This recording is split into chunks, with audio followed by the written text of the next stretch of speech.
Meu pai é filho de uma dona de casa iletrada de singular e aguçada inteligência, conhecida por ditar cartas lidas e irretocáveis, e de um marceneiro modesto e trabalhador, conhecido por pregar o evangelho munido de um afinado violão debaixo dos braços e de calçados teimosos e incansáveis que andavam quilômetros para divulgar o evangelho no Rio Grande do Norte. Dessa peculiar união nasceu meu pai, cuja história é, sem sombra de dúvidas, digna de um livro.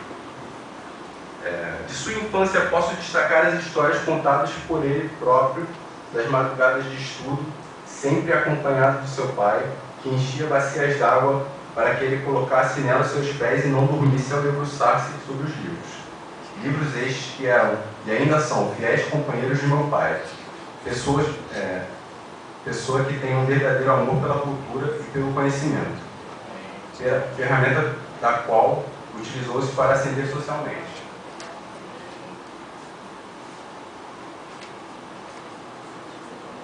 Também não poderia deixar de relatar as partidas de futebol que eram jogadas com bolas feitas de meia e pés descalços.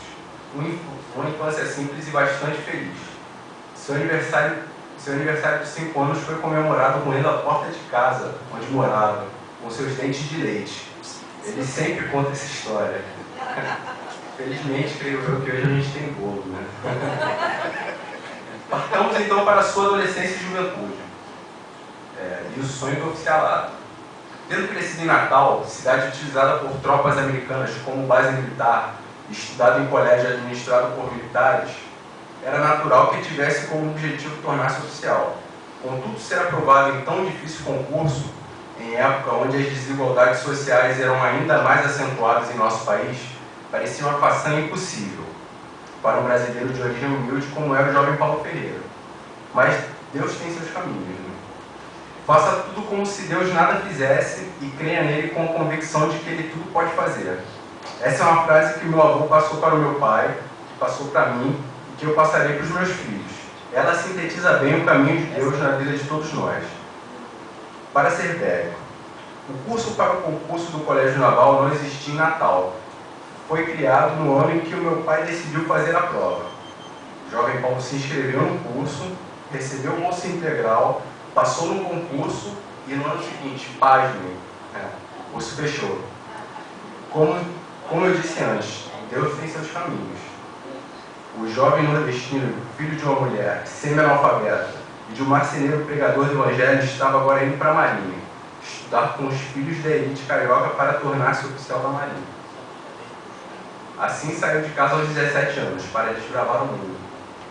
Mas voltava de férias todo ano e quando chegava, seu pai, o meu avô Alberto, fazia questão que ele colocasse o seu melhor uniforme e que fossem juntos visitar os parentes e amigos, um troféu vivo.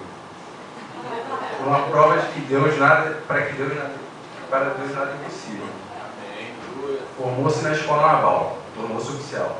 Sendo assim, para a alegria dos ouvintes, já estamos na fase adulta, né?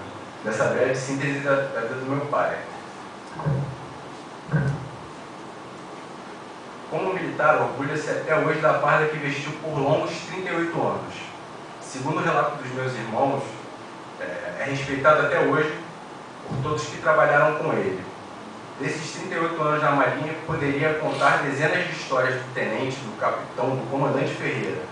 Um militar que já dormiu em bote cheio d'água, que combateu na selva, que já apresentou militares mal vestidos ao almirante para conseguir recursos para renovar os fardamentos dos subordinados, que compôs a primeira turma de comandos anfíbios, que imediatou no quartel mais limpo da Marinha, que comandou 3 vezes, enfim, um chefe rígido e justo, que por seu profissionalismo e dedicação representou o nosso país por 2 anos em Washington, na Junta Interamericana de Defesa.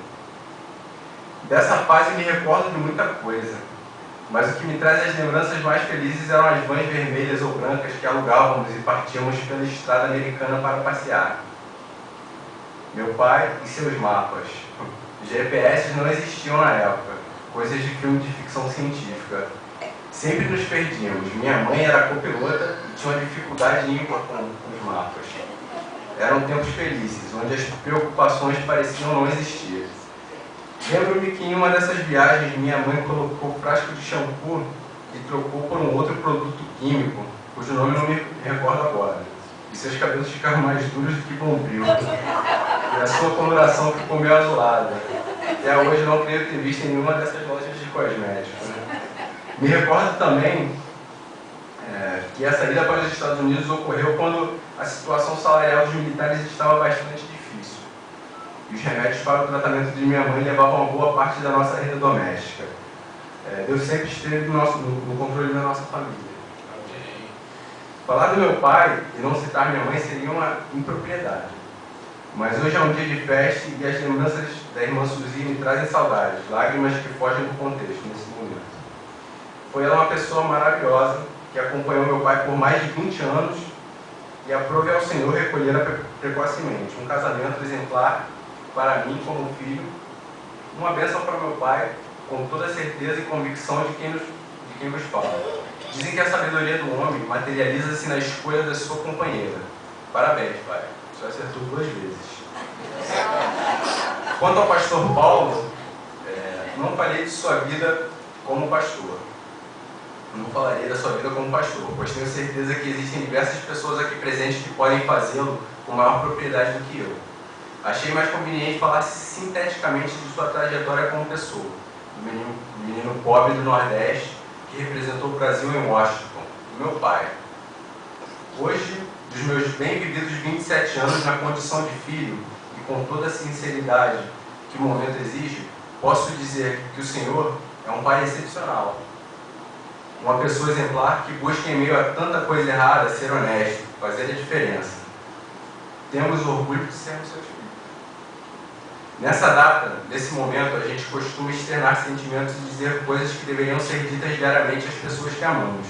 Sendo assim, esse é o meu presente para o Senhor, Pai. Assim como o Senhor é um grande presente para nós, os seus 3 filhos. Pai, a vida é um combate, que aos fracos abate, que aos fortes e aos bravos só faz exaltar. A vida é um ponto ligeiro, Pai. Pai, eu te amo, seu filho.